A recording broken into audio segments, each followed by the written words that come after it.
My name is Mary Wilson. I just turned 30 the other day.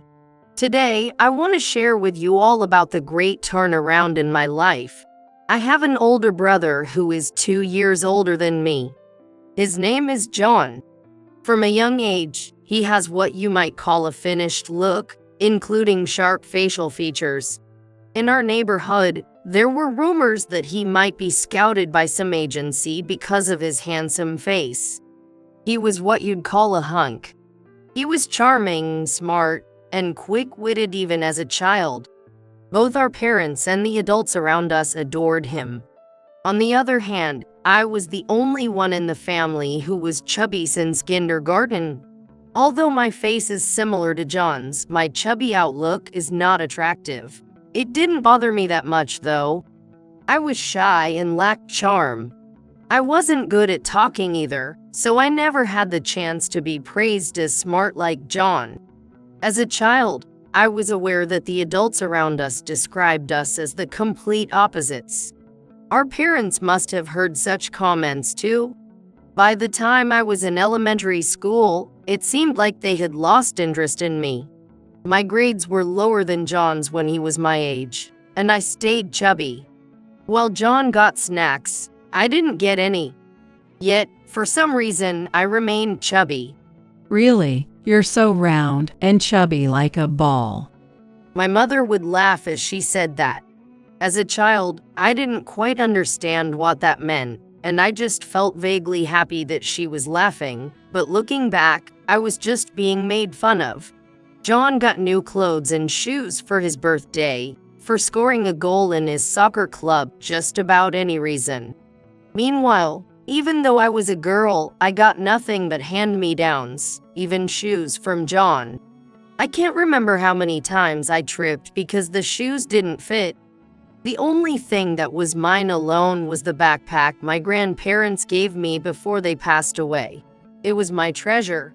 Eventually, after graduating from elementary school, John went on to a private middle school.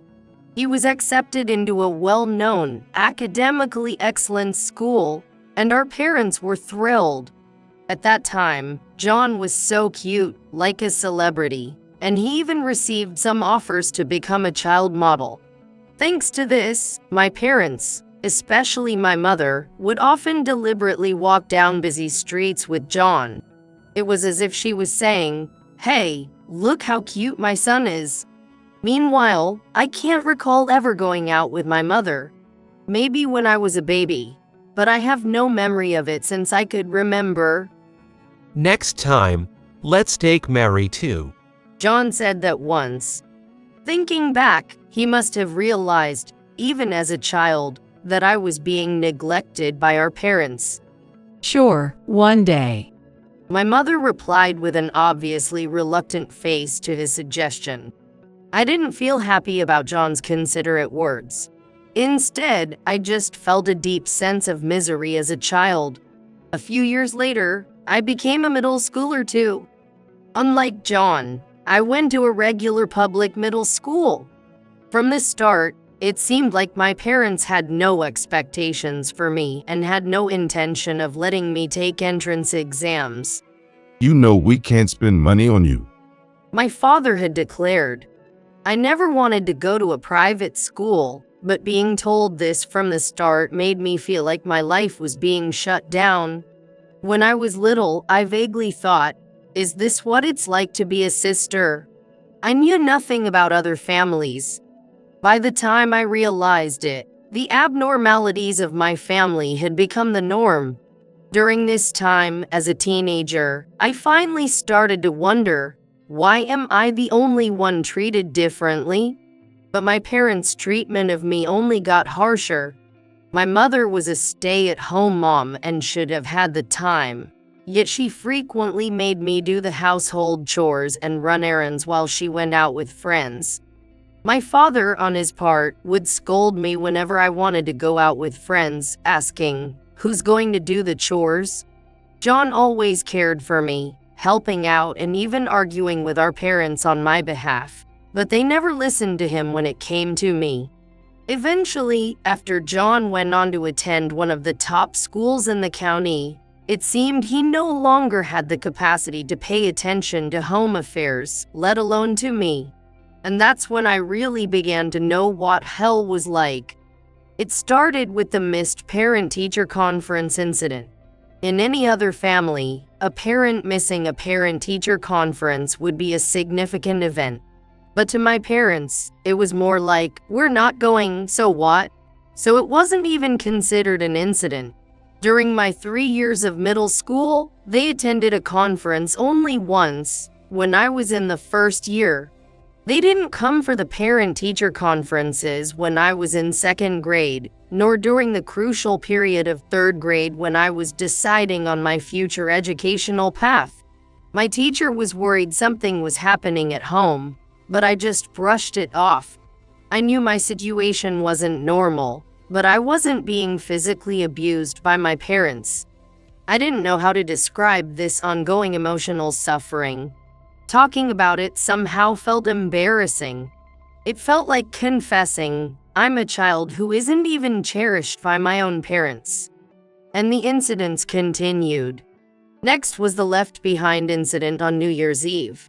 My grades were lower than John's when he was my age, and I stayed chubby. You need to get good grades, so just stay home and study. Until then, I had always gone with them. But that year, that was their excuse. It was probably just a pretext because they found me annoying. Thanks to that, I ended up spending New Year's Eve alone. If I had suggested hanging out with friends on such a day, I felt like I would be admitting, I'm a lonely child left behind.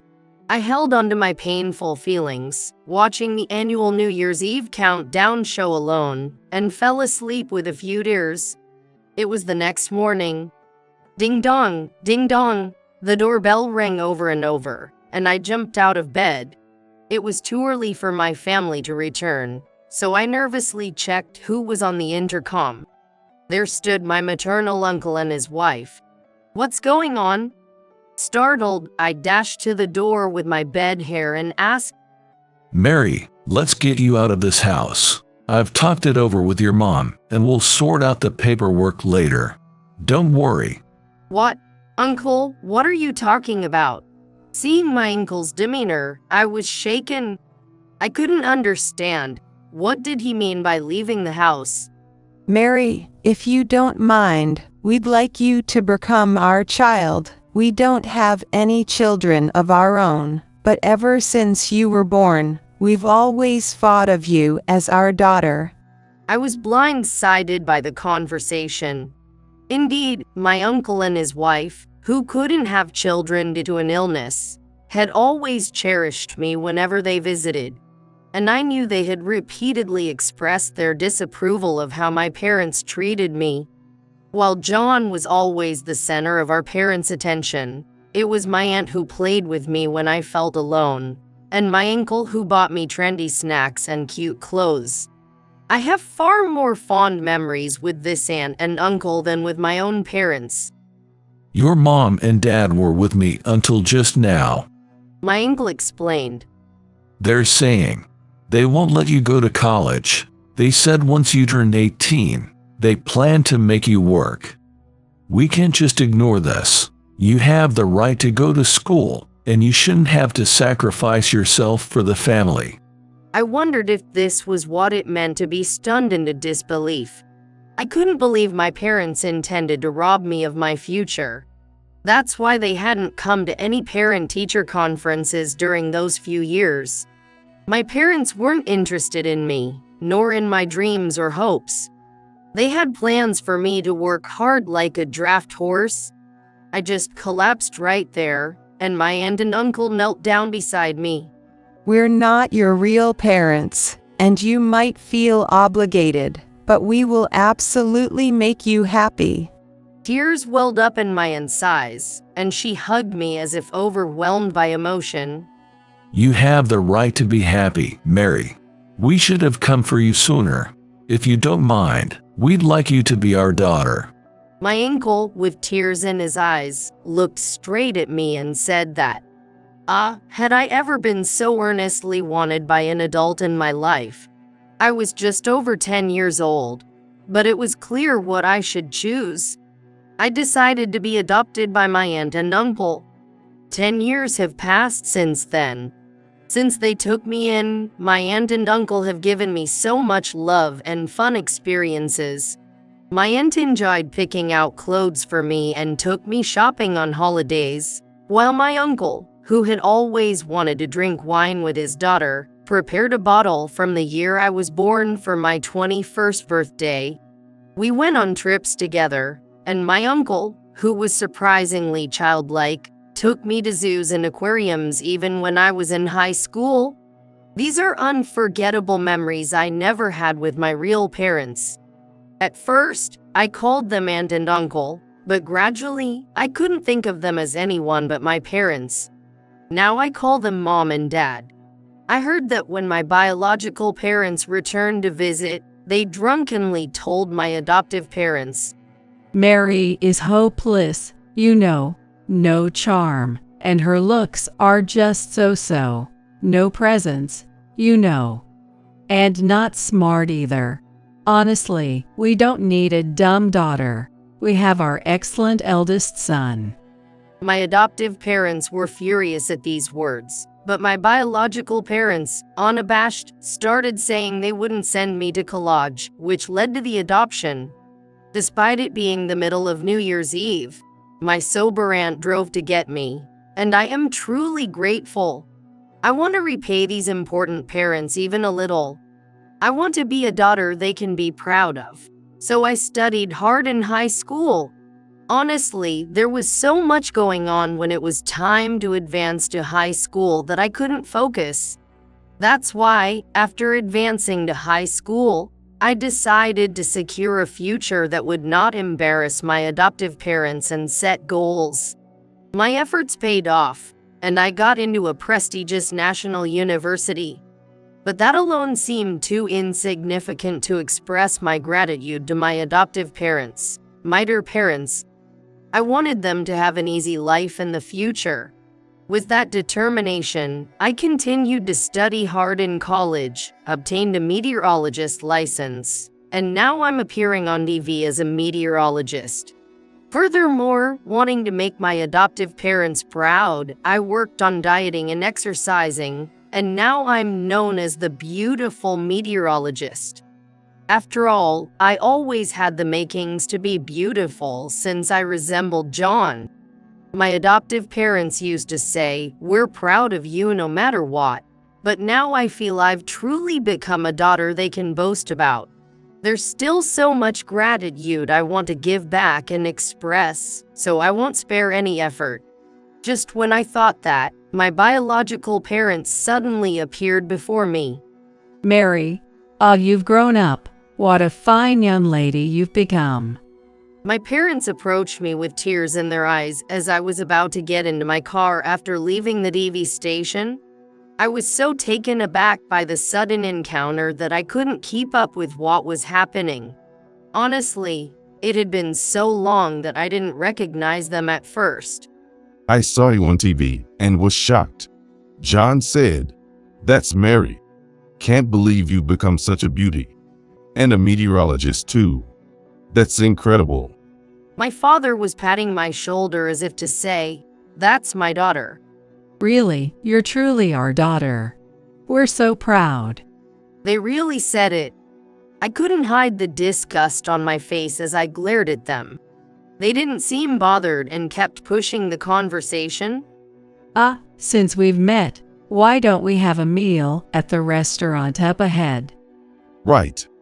You must be earning well as a meteorologist. What's the point of waiting like a stalker and then acting like it's a happy coincidence we met?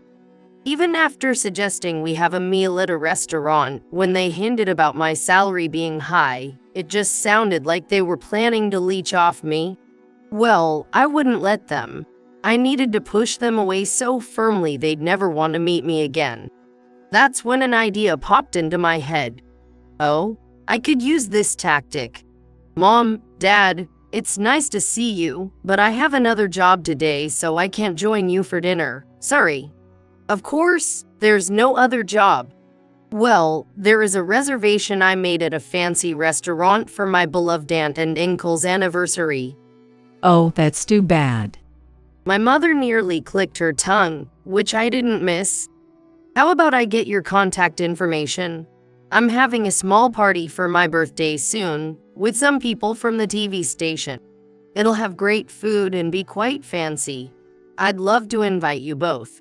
At this suggestion, my parents' eyes lit up. Really? Wow, that's kind of you.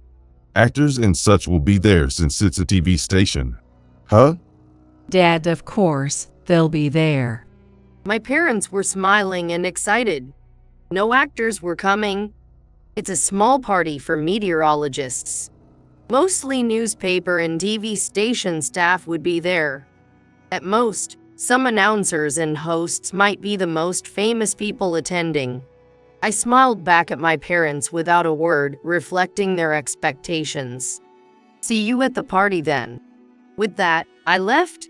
1 month later, as planned, I rented out the venue, and my birthday party took place. Although it was a small-scale event, renting a venue meant that quite a few people gathered. Mary. There came my parents, strutting around as if they owned the place. Look, we're this child's parents, they seemed to say. It was so irritating. Mom, Dad, welcome. Could you head to the green room right away? They'll do everything from your makeup to your outfit. The clothes you're wearing are nice, but there are branded clothes for rent, so take the chance to enjoy the vibe. My proposal brought wide smiles to their faces. So predictable. They were visibly thrilled. Wow, branded clothes. I hardly ever get to wear such things. I wonder if they'll look good on me. Holler, Mom's gotten a bit chubby, though. Oh, stop it, Dad. You both still look young and beautiful, so I'm sure it'll suit you. I complimented them as they exchanged those words. They nodded as if they had been waiting for those words. As a child, I was too scared of being disliked more, so I couldn't see my parents clearly nor understand their thoughts. But now, they seem quite simple to me. They are the type of people who easily wag their tails for luxury, power, or beauty things everyone likes. After having their hair and makeup done, my parents returned to the party venue in high spirits. My mother wore a light pink, off-the-shoulder miniskirt dress typically worn by younger people. The result was a look that was outrageously inappropriate for her age. The sagging skin on her knees didn't quite hide her age.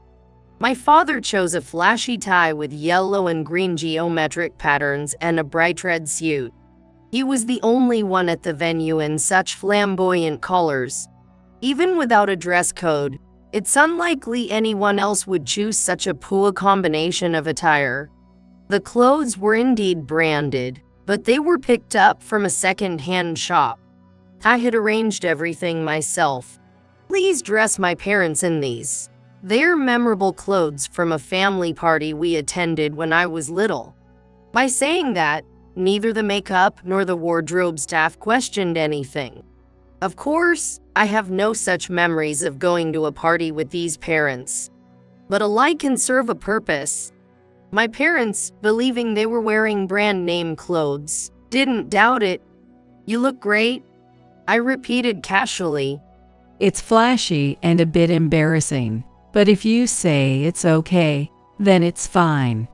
They seemed not to mind at all. Once, they would listen to anything the successful John said. Now that attention is directed towards me, the successful one. As the party began, and it was my turn to speak as the honoree of the day, I have a special message for you today, so please listen carefully.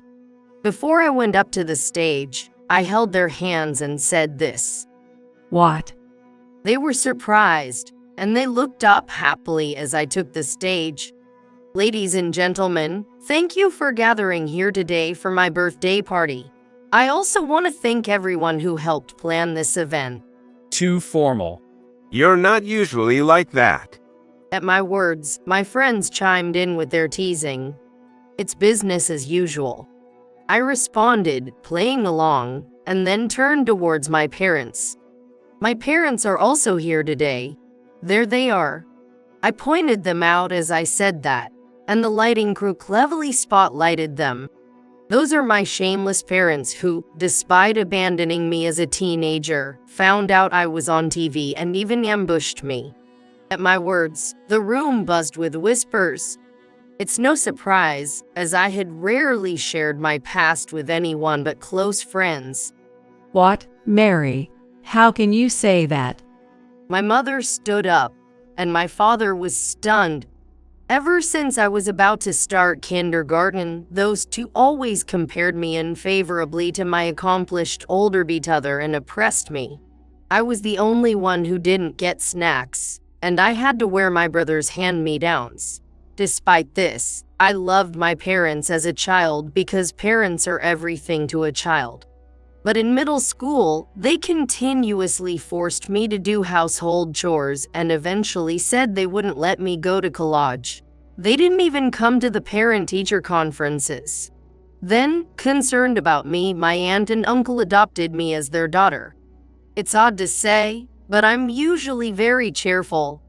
That's because my aunt and uncle took me in and constantly showed me love, teaching me that I'm not a worthless child. Because of them, I gained confidence, overcame my shyness, and became more outgoing. Therefore, my usually cheerful demeanor was quite shocking to everyone at the venue. The worst. The outfit they're wearing to their daughter's birthday party is just inappropriate. Immediately, voices of condemnation towards my parents began to be heard. Unable to withstand the stares of those around them, my parents looked down, trembling. But now, I am grateful to those two. Because of them, I was fortunate to have my aunt and uncle. No, my truly important parents, and I came to know the warmth of a family. At those words, my parents gave me a look as if to say, "So we're important parents too, huh?" I quietly returned their gaze with a smile. "Carl from Daily Info, are you here? Please, turn all of this content and the photos into an article. Consider it a birthday gift to me."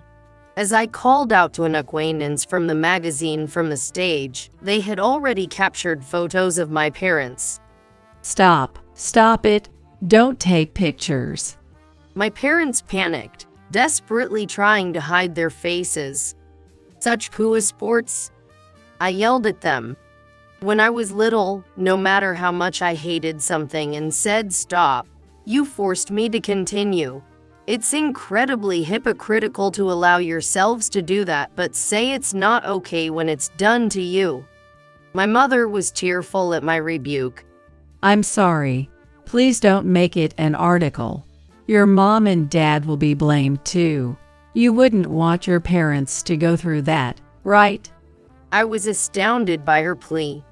Do you really think I still consider you my parents? You neglected your duties as parents and abandoned everything. My parents are my aunt and uncle. Only those two are my mom and dad. Stay out of my life forever. Before I knew it, I was overwhelmed by memories and gratitude towards my aunt and uncle, and tears were naturally streaming down my face. Seeing this, the attendees forcibly removed my parents from the venue.